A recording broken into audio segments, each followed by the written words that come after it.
Right, back live tonight on In Focus. The Independent Electoral Commission wants parties who are planning to contest next year's elections to pay more money. It suggests that the parties pay 300,000 rands from the current figure of 100,000 rands. Former IEC Deputy Chairperson and Institute of Election Management Services Chair, Terry Tselane, is here to help us understand how these figures are actually correlated. Good to have you, and thank you very much for coming in. Thank you very much for having me, and good evening to you and to your viewers. It's a function of the Electoral Act, isn't it? It is provided in there that political parties and independent candidates must deposit amounts of a prescribed nature, prescribed by the electoral body for some requirement or the other. The drafters of the Act, what did they envisage? What were they thinking about when they put that in there? I think the point that you're raising is actually a very critical one, because we've got to start firstly with the purpose of a deposit or a strategic objective of having to pay a deposit. A deposit must also be seen in line with another element, which is that of the signatures that are required for a political party or independent candidate to participate in the elections. Right. The intention is to ensure that only serious players do participate in the elections, and you don't have an unwieldy ballot paper. And then in this case, unfortunately, I see the IEC saying that the reason why they're doing this is because increasing the amounts is because of inflation. And the inflation does not arise. And the reason why it does not arise is because the IEC does not use this money for trading purposes. It does not use it for buying anything. Yes.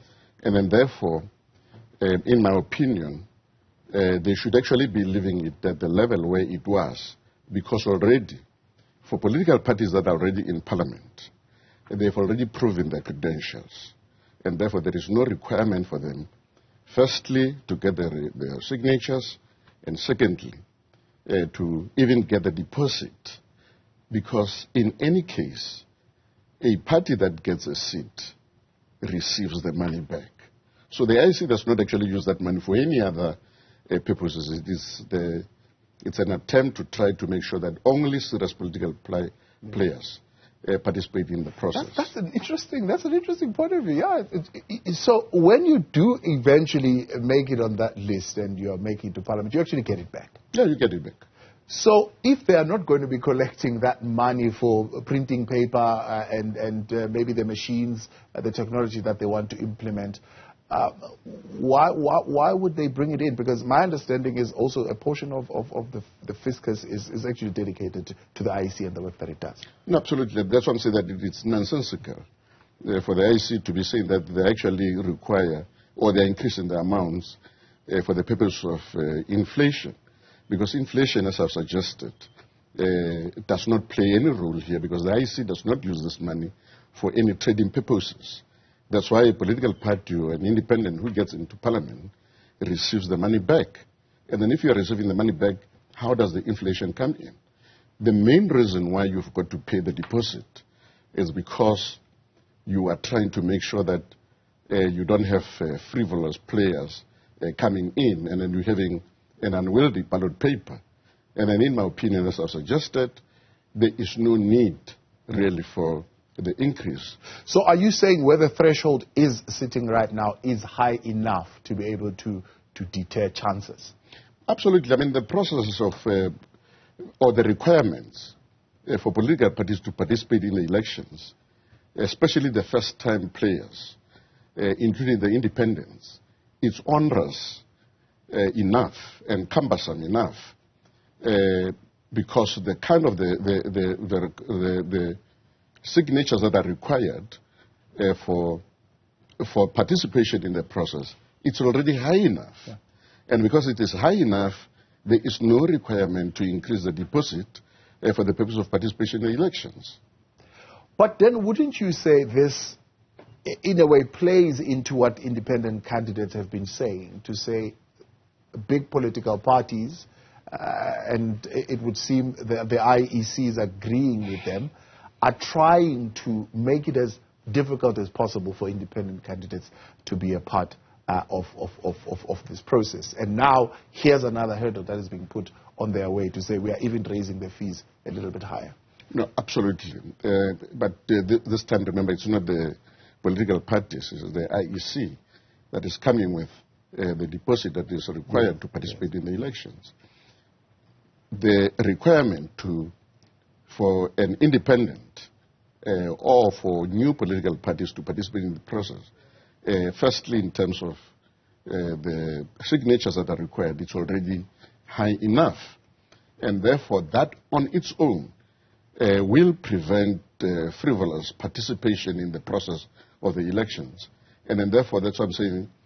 I don't think there is any objective reason why we should actually be increasing the amount that would actually be required for the participation in the elections.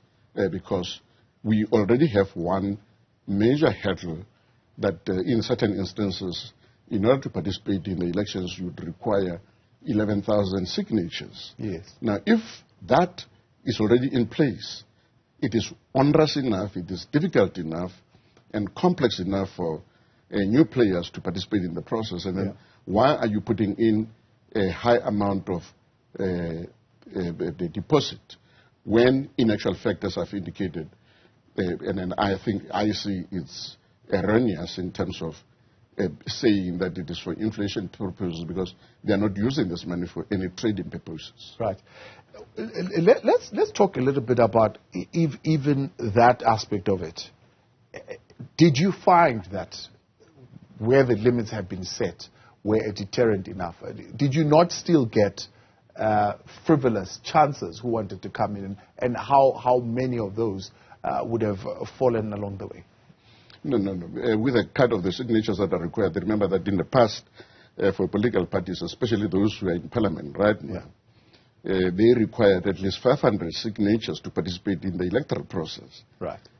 That's how they got in there. Yeah. And then a certain amount of... but the deposit was quite high, because I heard even Julius Malema said just now that they didn't have the required deposit to be able to give to the IEC to participate. No, that is correct. Yeah.